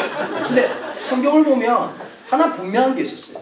주님이 요한복음에 보면 그 제자들을 사랑하실 때 끝까지 사랑하시는 이렇게 표현했어요. 참 마지막까지 사랑하시고. 교리가 바꾼 것이 아니라 뭐가 바꿨죠? 사랑입니다. 십자가의 사건을 뭐라고 말하죠? 하나님께서 로마서에 보니까 그리스도께서 우리를 위하여 죽으심으로 하나님께서 우리를 대한 자기의 사랑을 확증하셨는데 이걸 영어성에 보니까 demonstrate라고 얘기했어요. 명백하게 드러난 사건. 나타낸 사건. 십자가는 무엇이죠? 죽음 자체를 말한 여러분 십자가의 죽음이 비참했기 때문에 감동적인 게 아니죠. 더 비참하게 죽은 사람들도 많았어요. 십자가는 무엇이기 때문에 위대한 것이죠? 사랑입니다. 참 이게 위대한 것. 옛날 노래가 들리기 시작하더라고요. 40대 중반 되니까. 가사가 예술이에요. 얼굴이란 노래 아시죠? 동그라미 그리려다. 참 가사가 정말 옛날에 송창식 아저씨가 불렀던 노래 기억하세요? 당신은 누구시길래 이렇게 내 마음 깊은 여기에 찾아오. 여러분 가만히 들어보면 사랑이라는 속성이 복음하고 굉장히 맞아떨어집니다. 나 가사 중에서 제일 멋진 가사 중에 하나가 그대 앞에만 서면 난 왜 이리 작아지는지. 복음적이지 않아요? 굉장히 복음적이지 않아요? 그분 앞에 설 때 이 사랑이라는 속성이 인류 공통적 역사가 있단 말이에요. 참 이상한. 제가 볼 때 지나온 한 10몇 년 동안에 일반 가요 중에서 가장 CCM적 가사를 띠고 있었던 게 왁스라고 하는 가수가 불렀던 화장을 고치고라는 곡이 있었어요. 아무것도 난 해준 게 없어 받기만 했을 뿐 그래서 미안해. 복음적이지 않습니까? 아무것도 내가 주님께 해드린 게 없어 받기만 했을 뿐 그래서 나 같은 여자를 왜 사랑했는지. 가사가 굉장히 복음적인. 가만히 들어보면 사랑이라고 하는 속성 때문에 그러는 거죠. 우리가 잊지 말아야 될 게 있어요. 다른 것은 지더라도 사랑의 실침이 아니에요. 애를 써야 돼. 나는 감히 다음 세대를 사랑한다는 말 못하겠어요. 여러분, 부모도 사랑이 안 되는 애를 내가 어떻게 사랑하겠어요? 애를 쓰는 거죠. 내가 한 번은 찰스 김 목사님이라고 지금 미국에서 귀하게 이제 10대 사회 가시는 목사님하고 이제 서울에서 명동에서 만났어요. 형, 나 있잖아, 애들 사랑하는 게 너무 힘들어, 안 돼. 그랬더니 그 형이 명확하게 정리해 주시더라고요. 애들 10대 애들 사랑하는 거 불가능해요. 이러면서 이러더라고요. 내가 그때 자유해졌어. 이건 불가능한 거고. 사랑은 쳐다봐주니까, 기다려주니까. 그게 빛의 노릇이야. 지금 당장 모습 보면 부모가 이런 게 있잖아요. 좀 알아듣나, 좀 어떤 날은 좀 잘 대화가 될 것 같고, 막 엄마가 막 눈물로 흘렸다가 야단치면서 가지고, 엄마, 네가 왜 그런지 아니, 네가 똑바로 하면 된다. 이러면 막, 엄마 잘할게, 잘할게. 다음날 눈 떠보면 동이 서에서 먼 것 같이 기억을 못해요. 맞아요, 안 맞아요? 제일 착각하면 안 되는 거, 중고등부 사역자들이 제일 착각하면 안 되는 거, 어젯밤 울었다고 애들이 변화됐다는 생각을 가지시면 안 되는 거예요. 그때 잠시 문에 뭐가 들어가는 거예요. 그런데 그게 신앙이더라고요. 그럼 조금씩 여러분, 헬스클럽 첫날 갔다가 갑자기 체지방이 쭉 빠져요? 아니에요. 그 하루가 세워지면 그게 삶의 변화가 일어나는 거죠. 여러분, 이런 게 있습니다. 주일학교 때 두 가지가 중요해요. 하나님을 인격적으로, 주님을, 성령의 임재를 경험하는 체험이 필요하고, 또 하나가 필요한 게 있어요. 아름다운 추억이 필요합니다. 하나 물어볼게요. 어릴 때부터 주일학교 다닌 분 계시죠? 여름 성경학교 기억나시죠? 네. 메시지가 기억나세요? 재미나게 놀았던 게 기억나세요? 수련회 때 설교가 기억나세요? 밤에 자라 자라는데 저렇게 앉아다가 라면 처먹고 밤새 얘기했던 거 기억나세요? 네. 추억이 필요합니다. 추억을 주세요. 아이들의 추억. 네, 맞습니다. 여러분, 이런 게 있어요. 교육의 중요한 것은 얼마나 수용성이 높은가. 참 재미나게 놀 수 있는 추억. 그럼 사람은 희한한 게 있습니다. 추억이 머무는 곳으로 돌아오게 있습니다. 참 신기해요. 여러분, 나이가 들면 어릴 때 먹었던 걸, 부모님이 먹었던 걸 먹게 돼요. 무섭죠. 그래서 여러분, 요리를 잘하는 사람은, 어머니가 요리를 잘한 그 입맛을 경험한 사람은 그 맛을 만들어내요. 이 전라도 분들이 탁월한 거예요. 전 전주 음식 진짜 좋아하거든요. 전주 집회 가면, 여러분, 터미널 앞쪽이 제일 맛이 없잖아요. 어딜 가면. 전주는 터미널 자체도 환상적이에요. 너무 시간이 없어가지고 저는 이제 노하우가 있어요. 집회를 많이 돌아다니다 보면 그냥 식당 안 가고, 식당 모르는 지역에 가면 무조건 기사식당 갑니다. 망하지 않습니다. 90% 성공합니다. 또 하나가 있어요. 터미널에서 어쩔 수 없을 때는 터미널 기사님들이 가는 식당이 따로 있더라고요. 거기 가면 100%입니다. 딱 들어갔는데요. 어머니 지금 급해서 그러는데 뭐가 제일 빨라요? 대답도 빠르시더라고요. 된장찌개 이러더라고요. 앉자마자 찬이 나오면 6,000원짜리인데 찬이 9가지가 나오더라고요.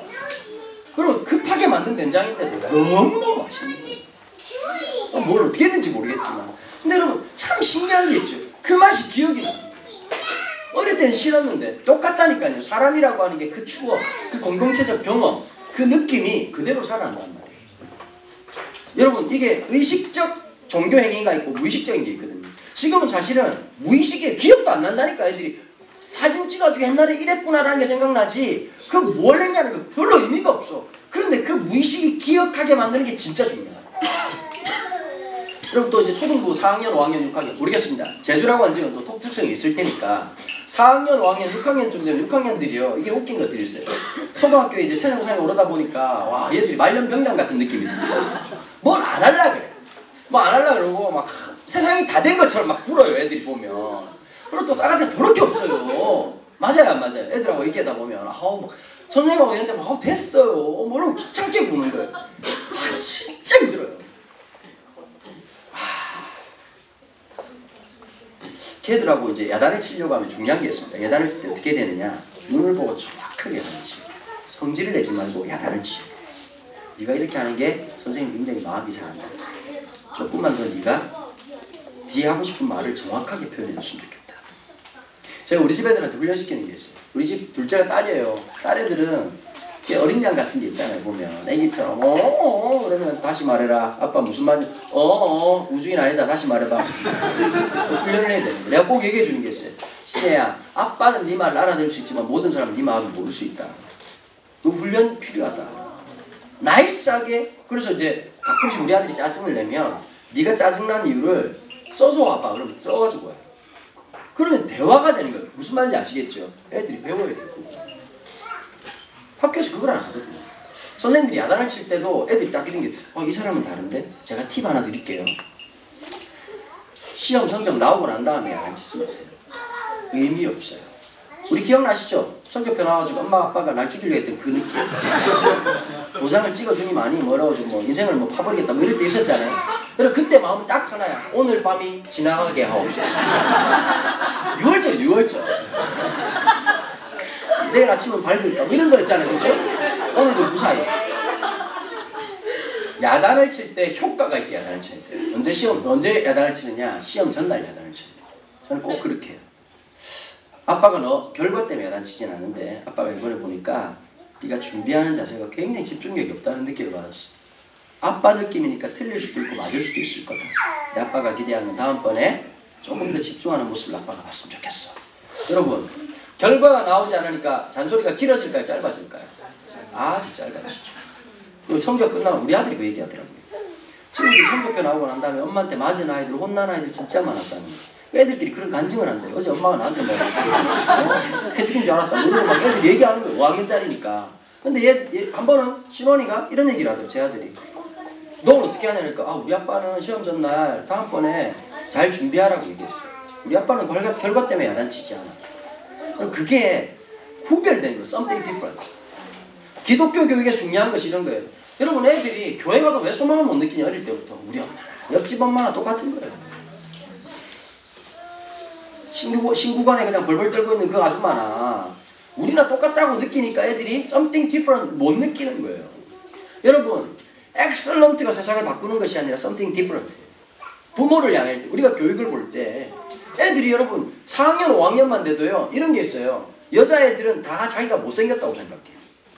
여자애들은 다 자기가 뚱뚱하다고 생각해. 맞아요 안 맞아요? 아니에요. 거울에 비치는 모습이 다가 아니라는 걸 가르쳐줘야 되는 거예요. 제가 해주는 말이 있거든요. 중학교 고등학교 애들한테. 얘들아, 하나님이 절대적 미를 만들지 않았다. 얘가 이쁘고 얘가 뭐 그건 인간적 개념입니다. 각자의 아름다움이 다 있다. 자매들한테 꼭 그 얘기하거든요. 얘들아, 네가 만나야 될 남자는 하나님이 숨겨두신 너에게만 주신 아름다움을 읽어낼 수 있는 남자를 만나야 되는 거다. 무슨 말씀인지 아시겠죠? 얘보다 얘가 나아서라고 하는 상품적 비교가 아니라 하나님 주신 유니크한 아름다움. 유니크 뷰티. 가장 원초적이고 본질적 아름다움을 읽어주는 거예요. 맞아요 안 맞아요? 수많은 남자가 내 정체성이 난 남보다 나아. 그건 스스로가 뭐 하는 거죠? 비교 우위적 사고방식이란 말이에요. 그게 아니라 한 사람 한 사람 볼 때 그 가치. 네가 굳이 1등을 하지 않더라도 삶의 모습 속에서 얼마든지 가치가 있고 살아갈 수 있다고 사고방식을 갖기 시작할 때 거기에서 엄청난 변화가 일어나는 거예요. 여러분 이런 게 있어요. 하나 물어볼게요. 10대 때 전교 1등하고 똑똑한 애가 있어. 인생의 정점을 10대 때 찍는 애들이 있어. 나이 들어가지고 나 중학교 다닐 때 고등학교 다닐 때 1등 했다? 여러분 한 50대 되면 의미가 있어요 없어요? 죄송합니다. 제가 막말을 했어요. 미친놈 지랄한다 이렇게 생각하지 공부를 잘하셨구나 이렇게 생각하지 않는다. 한 60대 가지고 내가 처녀 때 남자들이 엄청 따라다녔다고 대박 의미 없죠? 맞아요 안 맞아요? 여러분 우리 동네 제가 살던 동네에 김연아가 살았어요. 한 번도 본 적은 없죠. 산다는 얘기만 들었어요. 근데 김연아는 여자라면 생각해봅시다. 20살에 밴쿠버 올림픽에서 금메달을 땄습니다. 피겨 불모지였던 대한민국에서 제대로 된 링크도 하나 없는 데서 금메달을 땄다는 건 얘는 진짜 엄청난 친구죠. 금메달을 따고 나면 그날 기억나십니까? 그날 하루 종일 TV 틀자마자 재방송으로 엄청나게 김연아 금메달 땄다고 KBS 틀면 김연아! MBC 김연아! 300번 방송을 했더라고 300번. 그리고 모든 광고는 누가 나왔죠? 김연아 떠먹어요 김연아와 함께 요구르트 뭐 처마셔요 우유 김연아 우유 입더라하게 추워 죽겠는데 삼성 에어컨 싱싱 불어라 이러면서 막 에어컨 광고했던 기억나시죠? 유통기한이 있던가 없던가요? 그 영원할 것 같은 그 인기가 6개월 지나고 사라지는 거예요. 그러나 그 다음에 누가 바톤을 받았느냐? 박태환이가 받았죠? 그죠? 그렇게 하고 있다가 소치에서 금메달, 금메달보다 귀한 은메달을 받았습니다. 받고 난 다음에 24살이라고 하는 인생의 정점을 찍고, 그럼 그 아이의 인생을 한번 생각해보세요. 제가 볼 때는요, 허무함과의 전쟁일 거예요. 과거를 추억하고 살아가야 돼요. 제가 볼 때 하나님의 사람은 가면 갈수록 좋은 게 있잖아요. 10대보다 20대가, 20대보다 30대가, 30대보다 40대가 가면 갈수록 마지막 호흡조차도 메시지가 될 수 있는 사람. 그게 하나님의 사람입니다. 그걸 가르쳐줘야죠. 그럼 이런 게 있어요. 공부라는 걸 지나보면 길게 하는 친구들이 있어요. 제 사촌동생이었어요. 사촌동생이 중학교 때부터 오토바이를 탔어요. 하여튼 사고 무지하게 치면 다리 잘 절단될 뻔할 그런 사고를 몇 번 당하고, 다리가 보면 완신창이에요. 말 더럽게 안 듣는데 우리 이모부님이 입지전적인 인물이에요. 완전 그 이모부님 얘기를 들으면 대하소설 토지를 능가하는 인생을 사십니다. 첫째 형 돌아가시고, 첫째 형이 죽고 난 다음에 둘째 형, 이분이 셋째인데 첫째 형이 어릴 때 죽고, 둘째 형이 굉장히 똑똑한 형이었어요. 일제시대 때 공부하러 만주로 간 거예요. 만주로 갔는데 만주에 가가지고 이분이 아주 공부를 잘했대요. 잘하면서 그때 당시에 시대 상황 속에서 우리가 계층사회였으니까 똑똑한 사람들이 거의 사회주의를 받아들여요. 사회주의가 되면서 이분이 중국 공산당이 돼요. 중국 공산당이 돼가지고 헤어진 거예요. 그리고 다시 돌아오고 우리나라가 독립이 되고. 근데 형이 어떻게 됐느냐. 그 다음에 역사가 참 소설 같은 게 없어요. 인민군 중대장이 됩니다. 인민군 중대장 마지막 형을 본 게 낙동강 전선까지 쳐내려왔잖아요. 형이 집이 낙동강 바로 옆에 있는 김해니까 자기 집까지 온 거예요. 그게 마지막 건 중국 인민군 중대장이 돼가지고 나타난 형. 그게 마지막 본 얘기 들으니까 와 진짜 3시간 얘기하면서 펑펑 우시더라고요. 야 이건 대하소설이다.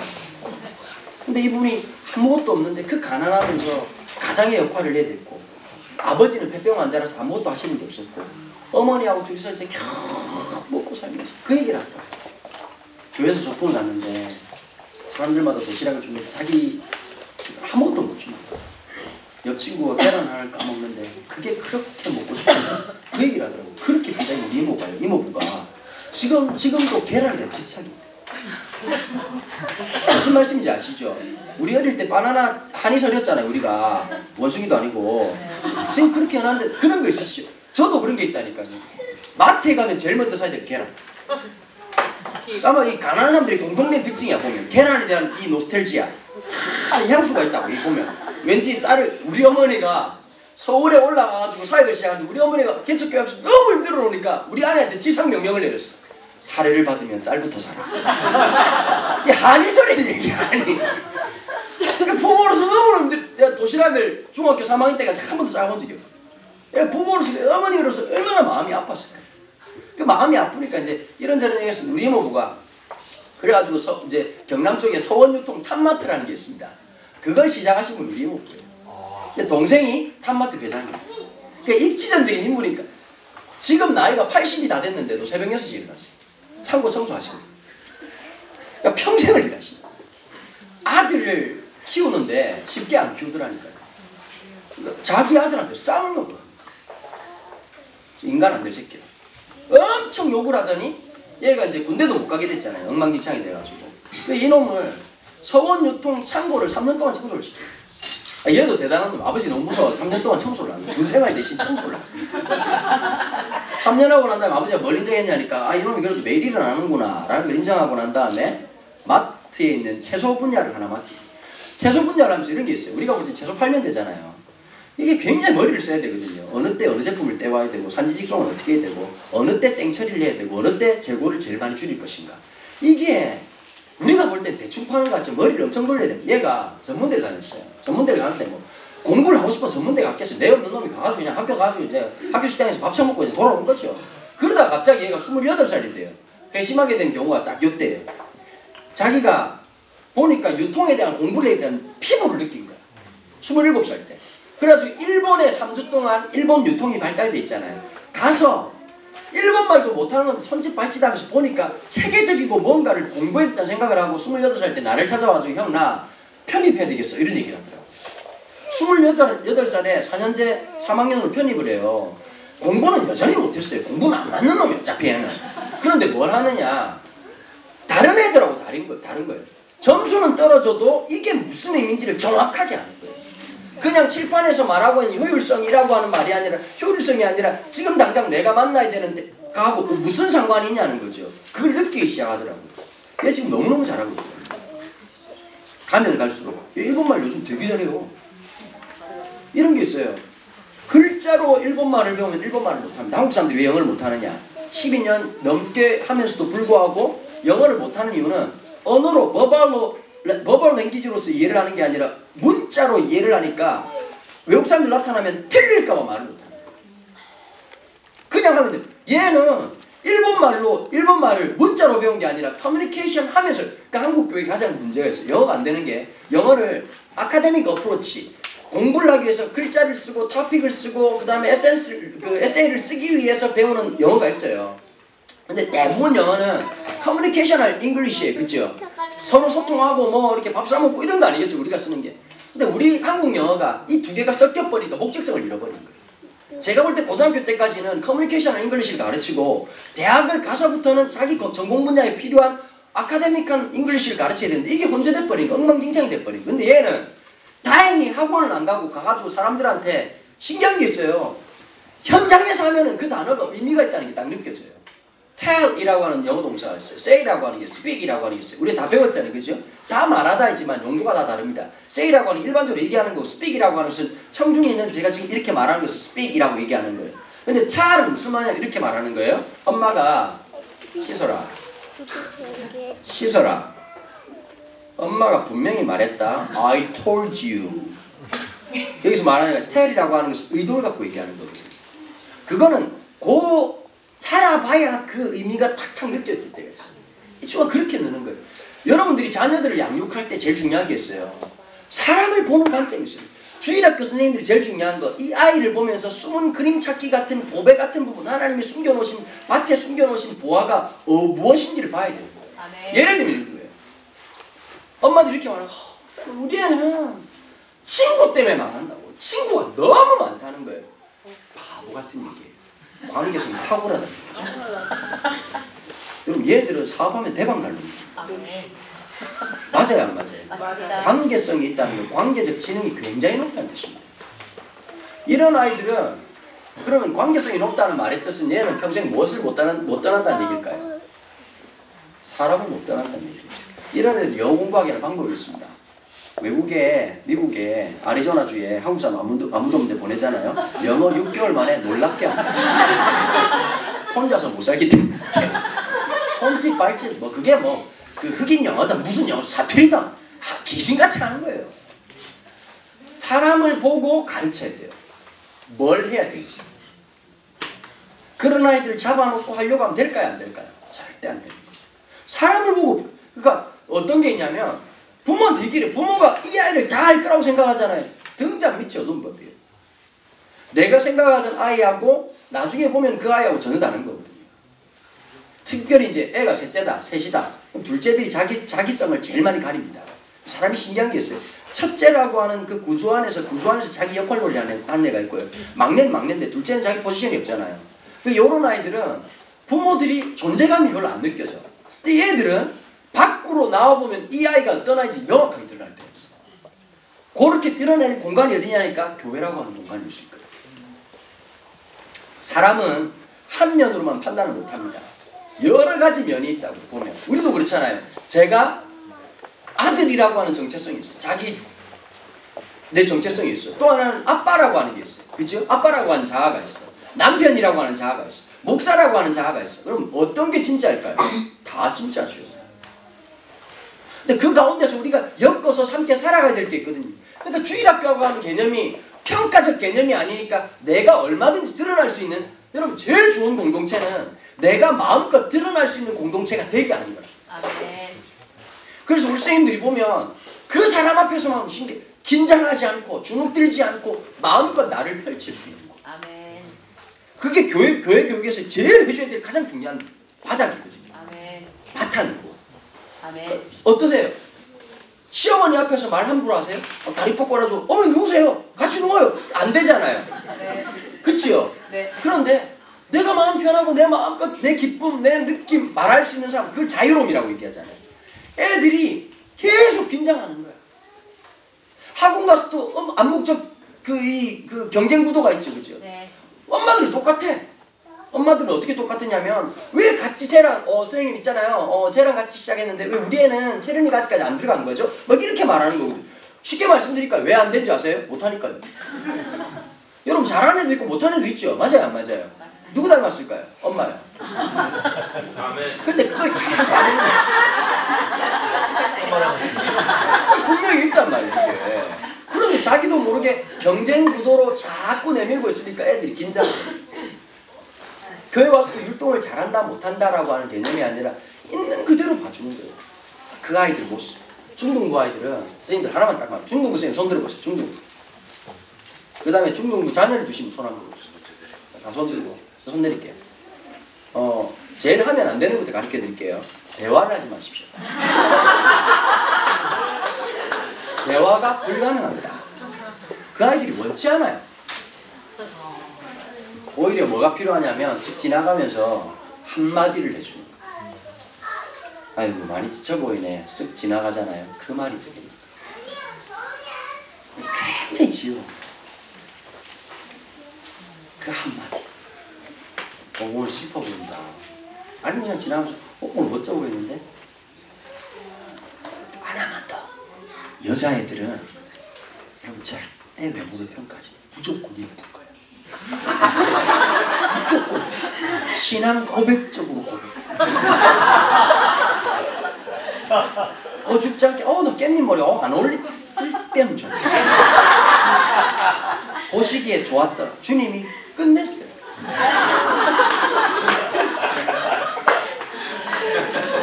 아니 어차피 고객님 오셨잖아요.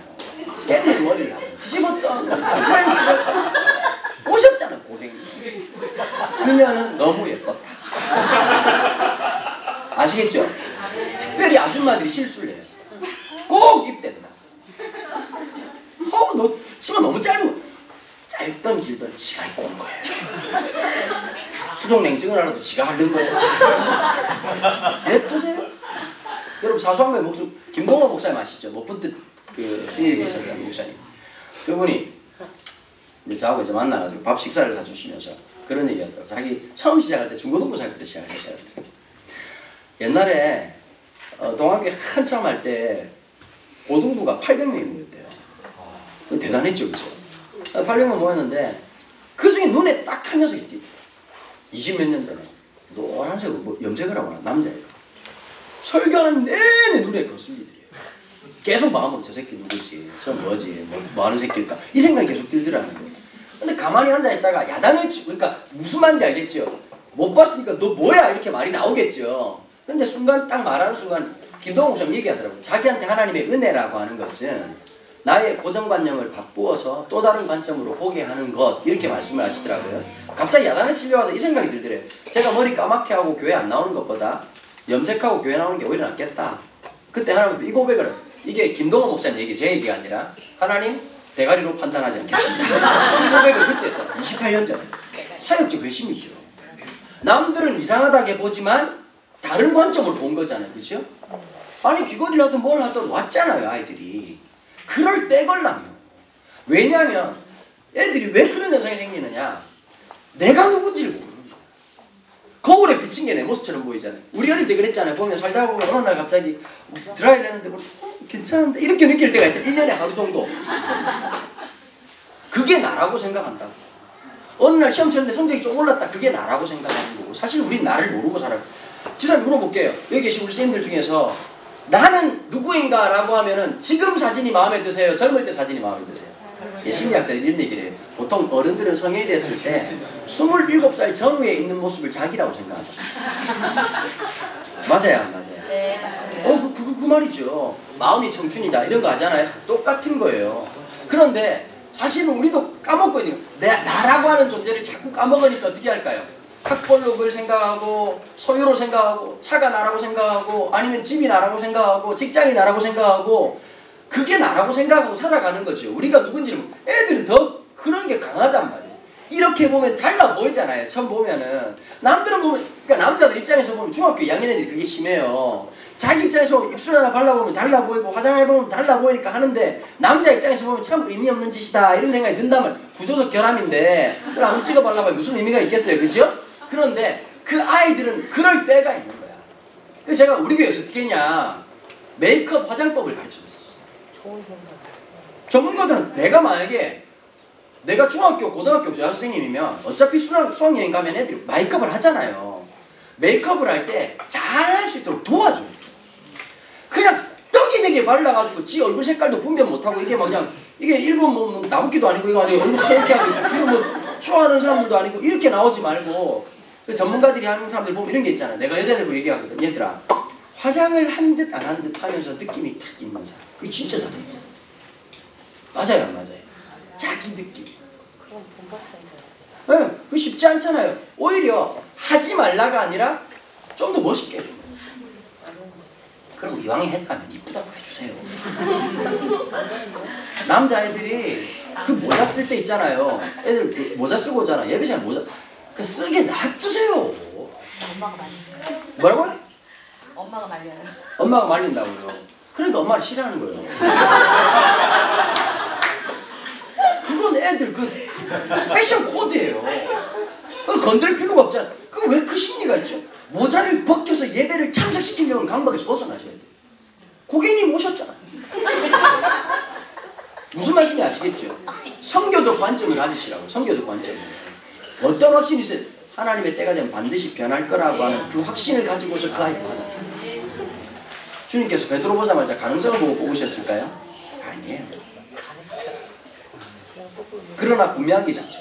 성령이 임하시면. 주님 우리를 향한 두 가지 그림이 있었어요. 첫 번째는 어떤 그림이죠? 지금 현실에 대한 명확한 그림. 또 하나가 있습니다. 하나님의 때가 이뤘을 때 변화된. 여러분들에게 두 가지 사진이 필요해요. 그 아이들을 향한. 아이들을 향한. 선생님이 무엇을 보느냐에 따라서 그 아이들은 그대로 이렇게 빚어져 가는 거죠. 만들어져 가는 거죠. 그리고 중학교 아이들, 고등학교 아이들 같은 경우에는 선생님들 얘기를, 개인적인 얘기를 참 많이 해주십시오. 그리고 또 하나, 주일학교 아이들하고요, 밥 먹을 때 3명 이상이랑 먹지 마세요. 헛돈 쓰시는 거예요. 3명 이상 밥 먹으면 이상하게 있어요. 얘들아 뭐 먹고 싶니? 피자 먹고 싶어요. 뭐 스파게티 사주세요. 막 그러잖아요. 여러분 그렇게 먹고 나면 걔들은 아무 개념이 없어요. 이게 무슨 말이냐면 인간관계에서 보면은 사회성이, 그러니까 인격성이 결여되는 게 3명 이상의 숫자부터예요. 예를 들면 이런 거예요. 한 번 한 번 만나면 다 괜찮은데 분야로 만나면 위험해요. 무슨 말씀인지 아시겠죠? 그런 게 딱 그대로 드러난단 말이에요. 그래서 애들도 신기한 게 있어요. 3명 이상한테 밥 먹이고 나면 헛돈 쓴 거고요. 2명 애들을 2명 이하로 가잖아요. 가면 뭐 먹고 싶니? 그러면 신기한 게 있어. 아까까지 그렇게 말 잘하는 놈 이렇게 말해요. 아무거나요. 조사해보세요. 한번 실험해보십시오. 그렇게 하고 나서 아이들하고의 관계를 쌓는. 중요한 게 뭘 먹었다가 아니라 관계를 쌓는. 메뉴는 중요하잖아요. 관계를 쌓다 보면 우리 교회 어제 말씀드린 것처럼 6년 단임제를 냈다 그랬잖아요. 6년 단임제를 내버리면 이게 진짜 달라집니다. 6년 단임제를 해가지고 얘들이 고등학교 1학년, 2학년, 3학년 때 학습입교 세례를 받습니다. 저희 교회는 학습입교 세례 받는데 통과할 확률이 23%가 채 안 됩니다. 근데 부모님들이 무조건 믿음 없는데 학습입교 세례하라 그러잖아요. 근데 한국교회가 정말 잘못하고 있는 것 중에 하나는 학습입교 세례를 막 베푼다는 거예요. 우리 교회는 학습입교 세례를 하려면 8번 모이면 참석해야 됩니다. 첫 번째, 내가 예수님을 인격적으로 만났다는 신앙 고백서를 적어요. 두 번째, 내가 주님을 위해서 어떻게 살아가겠다. 내가 아이들 보고 꼭 학습입교 세례 받는다는 것은 내가 주님께서 원하시는 삶을 믿음으로 살겠다는 삶의 결단이다. 그래서 내가 앞으로 어떻게 살지를 고백해라. 그 다음에 공간복음서를 다 읽어야 돼. 그리고 이제 훈련을 쫙 받는 거예요. 기본적인 훈련들을 쭉 받고 난 다음에, 그러니까 애들이 진짜 학습입교 세례 받는 게 쉽지가 않아요. 더럽고 치사해가지고 부모님들한테 컴플레인 진짜 많이 받았어. 아니 목사님 왜 우리 애 이번에 학습 안 되냐고, 입교 안 되냐고, 왜 세례 안 되냐고 물어보면 제가 딱 한마디 하는 거예요. 집사님, 이 아이한테 지금 시간이 좀 더 필요한 것 같다. 신앙이 부족한 것이 아니라 이 아이에게 시간이 필요한데 우리가 어른됨으로써 이 아이에게 시간을 좀 주면 어떨까요? 한 말이 없죠. 맞아요 안 맞아요? 이 아이한테. 그런데 학습입교 세례 받는 날 어떤 현상이 펼쳐지느냐, 4년, 5년, 6년 돌본 선생님들이에요. 그 아이 주마등처럼 시간이 지나가는 거야. 좀비 같은 짓 하고 말도 안 되는 짓 하다가 어느 날 갑자기 앞에 나와서 우린 간증을 다 하거든요. 뒤에 한 명은 그냥 대성통곡을 합니다. 그럼 그걸 한번 딱 경험하고 나면 무슨 확신이 생기는지 아세요? 때가 되면 변한다는 게 딱 터집니다. 참 다른 게 하나 있더라고요. 이 확신을 가진 사람과 가지지 않은 사람은 사람을 보는 관점이 달라요. 나보고 그런 얘기 하더라고요. 목사님, 한텀 지나고 나니까 애들이 너무 사랑스럽다. 기대가 된다. 잘 하나님께서 어떻게 만드시는지. 내가 해야 될 건 포기하지 않는 거다. 죽도록 충성하라 할 때 그 충성이라고 하는 헬라어적 의미가 어떤 건지 아세요? 거기 머물다라는 뜻이거든요. 끝까지 머무는 거예요.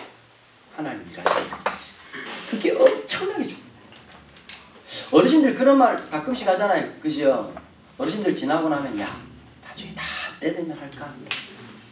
우리 여동생이 그런 얘기 하더라고요. 더럽게 깨어른 애였는데 진짜 열심히 살거든요. 나보고 하는 말, 오빠 내가 살아보니까 잔소리 할 필요가 없어. 때가 되면 바짝 살 때가 와. 그 진리죠. 여러분 잔소리로 변화되지 않습니다. 근데 지나보면 왜 그랬나 모르겠어요. 제 제자 중에 김재명이라는 친구가 있습니다. 뭐 여러분 잘 모르시겠지만 이 친구 우리나라 뮤직비디오계에서 가장 뛰어난 친구거든요. 뭐 이번에 소격동부터 시작해가지고 거짓말 그 다음에 다이내믹 듀오 그 뱀뱀뱀이라는 곡 전부 다 지금 뮤직비디오 만드는 친구거든요. 이 세 명이라는 놈이 독특해요. 아버지가 서울대 출신이고 엄마가 이화여대 출신. 아버지 선재고 그 마사회 이사거든요. 여러분 우리나라의 공기업 중에서 마사회가 제일 잘 벌거든요. 보면 진짜 하는 일 없이 돈 버는 놀라운 기업이죠. 근데 이 친구가 나면 안 되는 애가 태어난 거예요. 또래 아들이 하나인데 세 명이라고. 그 내가 그 교회 갔을 때 그 권사님이 문필을 글을 진짜 잘 쓰세요. 나한테 A4지 석장으로 아들에 대한 소신을 목사님 우리 아들을 부탁합니다 이러고 A4지 석장으로 소설책처럼 썼더라고. 우리 아이 세 명이를 낳았던 날 전 지금도 기억나죠 이러고 쭉 쓴 거예요. 왜 우리 아들의 이름을 세 명이라고 했을까요? 너무 단순한 얘기지만 한 명, 두 명, 세 명분을 살라고 세 명이라고 했는데 얘는 사는 족족 3분의 1로 살았습니다. 이런 얘기예요. 중학교 때부터 음악 한다고 난리치고 힙합 한다고 난리치고 공부는 바닥이고 아빠가 이해가 안 되는 서울대 출신인데 아빠 공부가 안 돼요. 그게 무슨 말이니? 듣도 보도 못한 듣보잡이 나타나가지고 그게 아들로 살아가니까 이제 이게 완전히 적과의 동침 아니겠습니까? 그죠? 그래가지고 중학교 때 자퇴하겠다 뭐 하겠다 고등학교 가가지고 막 계속 음악 듣고 막 그냥 헛짓거리하고 이러다가 유학을 간 거예요. 미국 유학을 갔는데 원래 유학 간다 그러니까 이제 서로 이제 합의하에 도망간 거지. 얘는 도망간 거고 엄마 아빠는 보다 못해가지고 안 보는 게 낫다 이러고 이제 보낸 거잖아요. 갔는데 걔가 가가지고 뭐에 반했냐. 사진 한 장 인생이 다 변한 거예요. 오 나도 저런 사진 찍고 싶다. 굉장히 단순한 논리 하나. 그래서 제가 이제 그 영화 감독 쪽으로 공부를 하기 시작합니다. 그래서 얘가 이제 부천 그 영화 페스티벌에서 대상을 받아요. 대상을 받았는데 우리나라에서 입봉하는 게 굉장히 어렵거든요. 감독으로 이렇게 들어오는 게. 그렇게 해가지고 얘가 이제 들어와가지고 먹고 살 게 없으니까 어디 부딪혔느냐. CF 쪽으로 갔습니다. 여러분 제일 힘든 게 CF 쪽입니다. CF 들어가는 조연출이나 이런 친구들은 하루 3시간도 못 잡니다. 밤새도록 이런 게 있잖아요. 왜 안 되냐면 작품 하나를 이걸 다시 이제 다듬어야 되잖아요. 다듬을 때 한 방에 안 다듬으면 이게 문제예요. 그러니까 밤잠 얘가 2년을 죽도록 하고 난 다음에 2시간 반, 2시간, 3시간 이렇게 자는 거 애가 완전히 맛이 간 거예요. 그러고 난 다음에 그렇게 믿음 없다고 얘가 그렇게 살다가 얘가 인생의 정점을 딱 찍으면서 이렇게 하다 죽겠다는 생각을 딱 가진 게 몇 살 때였냐니까 29살 때였어요. 그럼 나한테 딱 오더라고. 목사님 만나고 싶다. 이 사회가 재미난 게 쓸데없이 찾아다닐 필요가 없어요. 딱 하나만. 왜 찾아온지 아세요? 다른 목사님들이 모르겠는데 목사님 날 이해해 준 것 같다. 이런 분들이 있어요. 너 왜 이렇게 열심히 안 나오냐고. 막 야단친 목사가 있었어. 근데 난 하나님 나라의 아티스트가 있어요.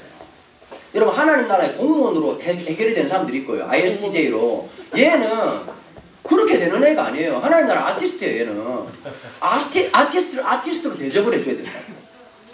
여러분 이 사람은 영혼이 자유로운 애죠. 맞아요 안 맞아요? 맞아요. 안 되는 놈인데 와가지고 너 왜 지난주에 못 나왔으니까 눈 떠보니까 오후 4시였어요. 뭐 이런 애인데 영혼이 자유로운 애인데 근데 내가 야 왔으니 다행이다. 야 진짜 반갑다고 같이 밥 먹고 이랬는데 신기한 게 있더라고. 지가 영적인 위기를 딱 느끼니까 누굴 찾아왔냐. 그 많은 목사님 중에서 나를 딱 찾아왔더라고. 딱 이유는 목사님 내 마음 이해할 것 같다. 그러면서 얘가 2년 동안 내가 진짜 주님 앞에 내 삶을 드리기로 결정했다. 2년 동안 멋있게 믿음을 살더라고.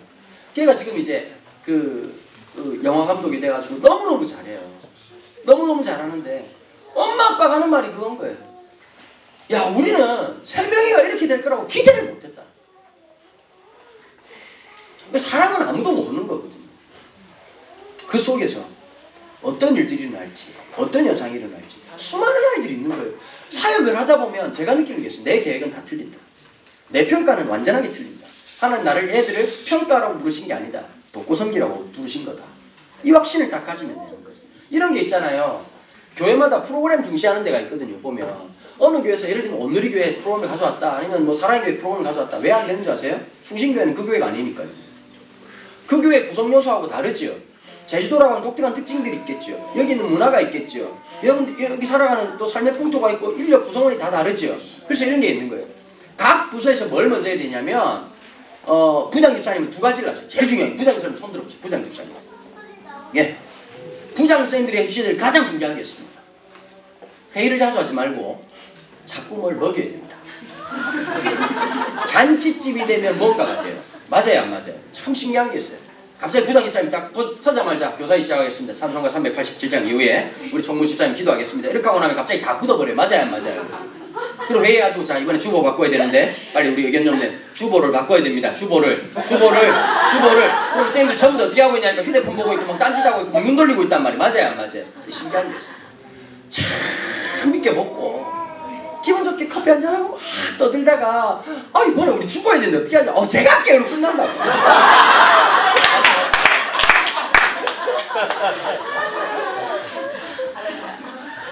굉장히 중요한 거죠. 그죠? 그러면은 신기한 게 있어요. 선생님들이 즐거우면 애들이 신기한 게 엄마 아빠하고 사이가 좋잖아요. 그럼 꼭 그 사이에 애들이 끼어들어요.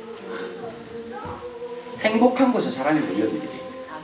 2번째 중요한 게 있어요. 부장사님들이 뭘 해야 되니까 우리 부서 안에 없는 거 찾지 말고 할 수 있는 것을 만들어요. 그걸 갖다 뭐라고 말하냐면 교육학에서 요즘 미국 교육학에서 프로그램이 아니라 플랫폼이라고 얘기합니다. 그릇 하나에다가 우리가 할 수 있는 게 2가지다. 2가지 하면 되고 좀 더 늘어나면 3가지가 될 수도 있는 거고 하다 보면 아 이건 필요 없겠다 뺄 수도 있는 거예요. 프로그램은 요거 다음에 요거 다음에 요거 해야 된다라고 하는 게 아니라 우리만이 만들 수 있는 독특한 그래서 이런 게 있는 거예요.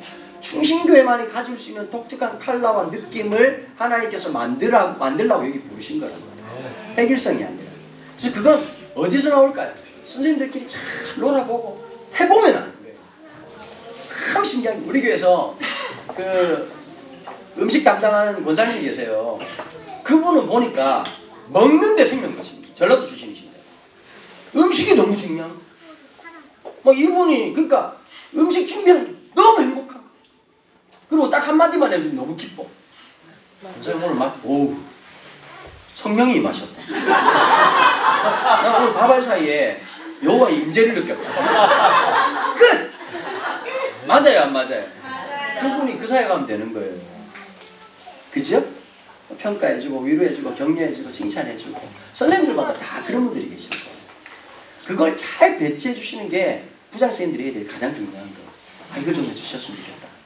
그런 게 있어요. 어떤 사람이 앞에 서느냐에 따라서 분위기가 확 달라지는 공동체가 있고요. 어떤 선생님이 딱 들어서면은 막 재밌고 즐거운 분위기가 있는 반면에 어떤 선생님이 딱 들어가자마자 얼굴이 경직되는 사람들이 있어요. 주로 이제 어떤 거냐면은 회계 선생님들은 꼼꼼한 분들이 필요해요. 만약에 나 같은 사람만 있으면 골치 아파지는 거예요. 대략 난감이 되는 거죠. 근데 뒤에서 정확하게 받쳐주고 정확하게 해주는 함께 코어포레이팅을 해야 하나님 사역이 이루어지는 거거든요. 한 사람에 의해서 이루어지는 것이 아니라 그래 중요한 것이 있습니다. 그래서 제가 구멍이 참 많은 목사예요. 그래서 저한테 하나님께 스텝을 정말 좋은 분들이 많이 붙여주셨어요. 제가 산울청소년기 처음 시작할 때 2명의 스텝이 붙었거든요. 그 중에 한 분이 선교한국이라고 유명한 그 단체가 있습니다. 선교한국의 사무총장 10년 동안 하셨던 강남원 목사님을 저한테 붙여주셨어요. 와, 나 이분한테 깜짝 놀랐어요. 3개월 지나고 난 다음에 108페이지짜리 보고서를 가져왔어요. 책이에요, 책. 이게 뭐냐 그랬더니 지금까지 목사님 말씀하신 것을 정리해보았습니다. 내가 안 만든 매뉴얼이 만들어져요. 탁월하시죠. 저는 그런 분들이 필요한 거예요. 그래야 제가 사역을 할 수가 있어요. 또 하나, 저 같은 사람은 늘 조심해야 될 게 울컥울컥한 아이디어가 많이 튀어나와요. 그럼 이런 사람들의 특징이 뭐냐면 지속 가능하지 않다는 거죠. 교회 사역은 지속 가능한 일이어야 돼요. 그래서 이게 뭐가 필요하냐? 때로는 브레이크도 필요하고, 때로는 같이 협력해주고 지지해주고 함께 해주는 이런 것들이 필요한 거예요. 함께. 근데 중요한 게 있어요. 무슨 말을 할 때든지 기분 좋게. 이게 성숙한 태도거든. 이런 게 있잖아요. 보면 정말 보면은 노라고 얘기하는데도 기분 나쁘지 않은 노가 있죠. 맞아요. 어떤 게 좋아요? 교회사를 그렇게 하면 됩니까? 교회를 떠나고 싶어요. 근데 반면 너무 좋은 의견이시라고. 근데 우리가 조금 시간이 필요하지 않겠냐. 한 번 더 고민해보자. 여러분 분명히 노예요. 결론은. 나이스한 걸 할 줄 알아요. 근데 그걸 어디에 영향력을 미치느냐? 애들이 제일 큰 영향력을 미치고. 제가 마지막 얘기 마칠게요.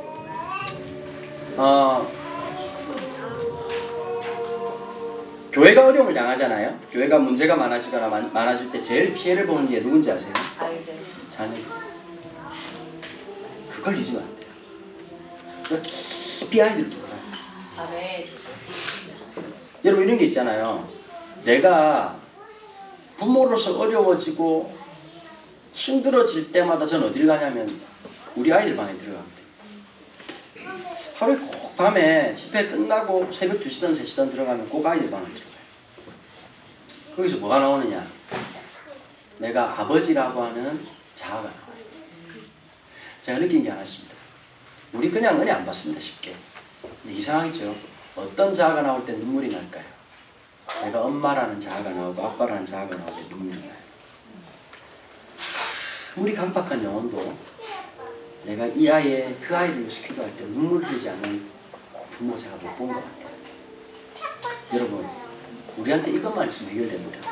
한번 어느 교회 갔더니 이런 얘기 하더라고요. 자기 반에 4명은 너무 말 잘 듣고 4명은 너무 말 안 듣는다. 목사님 어떻게 해야 될까요? 제가 답변을 이렇게 줬어요. 그 8명이 당신의 아들 딸이라면 어떻게 하시겠습니까? 답이 난 거죠. 그죠? 내 자식이라면 어떻게 하시겠습니까? 교회 공동체가 이런 게 있어요. 내가 이 아이의 아빠다 엄마다라고 하는 사고방식을 갖기 시작해 달라집니다. 내가 우리 교회들 뭐 그런 얘기 하거든요. 보면 알잖아요. 25년 동안 하다 보니까 여자애들 해다니는 거 보고 스킨십 하는 거 보면 저는 애들한테 말할 때 너 조심해라 잔소리 안 하거든요. 지나면서 딱 한마디 해줘요. 너 임신 안 하도록 조심해. 딱 한마디 해줘요. 그런 일이 너무 많거든요. 그리고 애들한테 내가 해준 말이 있어요. 지나가면서 인생은 리허설이 없다. 인생은 연습이 없다. 그럼 애들 얼굴 딱 표정을 보면 아 진도 얼마만큼 나가겠구나 딱 보여요. 애들 순진하거든요. 근데 아픈 거야 마음이 아픈 거야.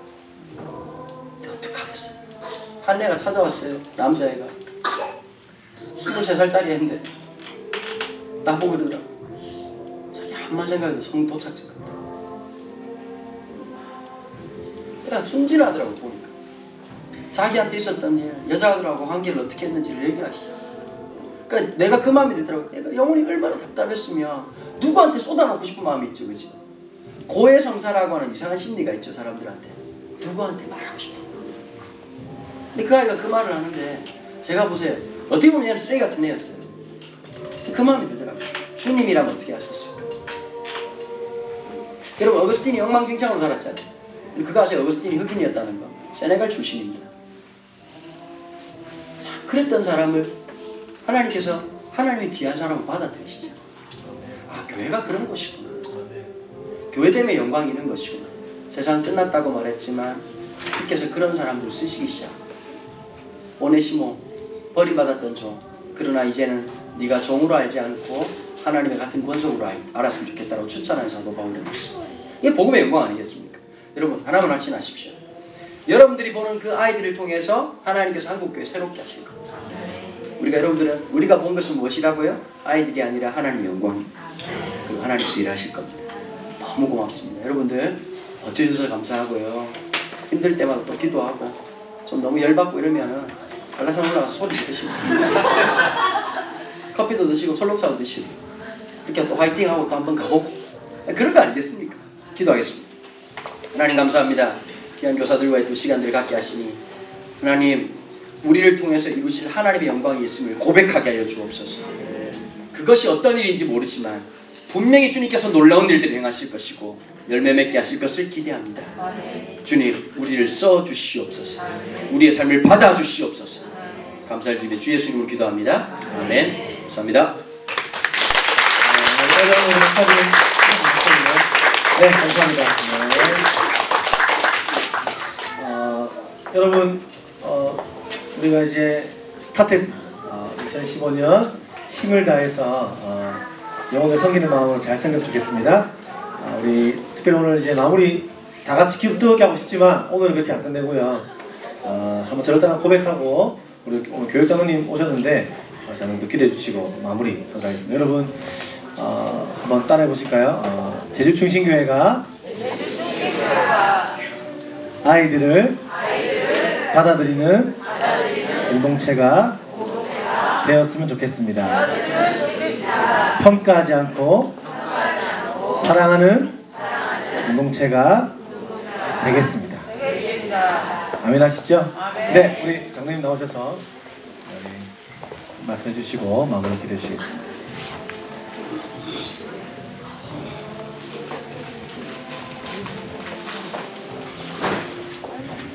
기도하겠습니다. 하나님 저희들에게 귀한 선물인 우리 강은도 목사님을 보내주셔서 귀한 시간들을 갖게 해주시니 감사합니다.